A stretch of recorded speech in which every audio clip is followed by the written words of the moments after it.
According to the American Library Association, last year there were more than 1,200 demands for censorship of more than 4,200 books titles in schools and libraries. That's the highest this association has ever seen.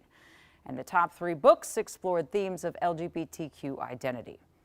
Book bans are as old as our country, with some titles now considered American classics under the bans, and they're happening everywhere in this country. Last year, 22 of the challenges against books were here in the state of Minnesota. St. Francis area schools in Anoka County, the latest district to consider removing books from their libraries under a new policy. Here's Heidi Wigdahl. These are some of the books that under St. Francis area schools' new policy, if in their media center and challenged, would get removed. One of those, Night by Elie Wiesel, a memoir of his experience in the Nazi concentration camps. So is this board willing to go, we are not going to have a book, a true story about the Holocaust in our library?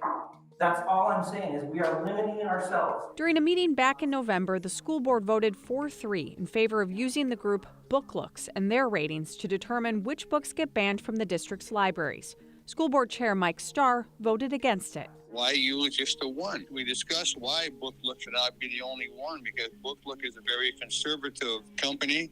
It's backed by Mothers of Liberty, and we know that's a very, very conservative group, so let's balance this out. We're red here, just to let you know. We're not going to always be on the same page, but I know we're conservative. They don't want this stuff in the libraries, Joe. Amy Kelly specifically talked about the book Me and Earl and the Dying Girl, which received a 3 rating from BookLooks for its sexual content. Anything rated 3 to 5, if formally challenged, would get removed, or if it's not already in the library, it would not get added.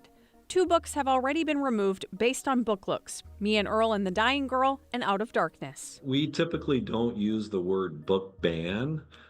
Instead, we've been using the phrase book removal, because if there's a book in the library, then someone can challenge it, and then we can remove the book. There's not a total ban on the book. For example, students can still bring that book into school.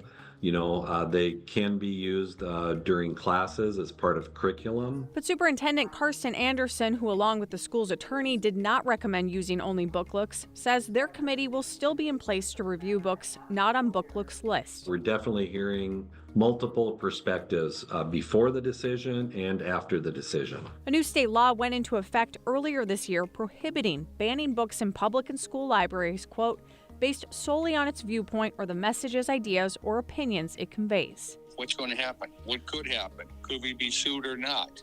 And I've been hearing on the outside, there's some people out there looking to maybe sue the school district. Superintendent Anderson says he's reached out to the Minnesota Department of Education for guidance on this policy and is waiting to hear back. 3 new school board members are starting in January, so this policy could be brought up again. Heidi Wigdahl, KARE 11 News. And we'll do more reporting on that. Heidi did reach out to the board members who voted in favor of the policy change. And one of them referred us back to the superintendent. The others just didn't get back to us. BookLooks also did not respond to any of our requests for an interview.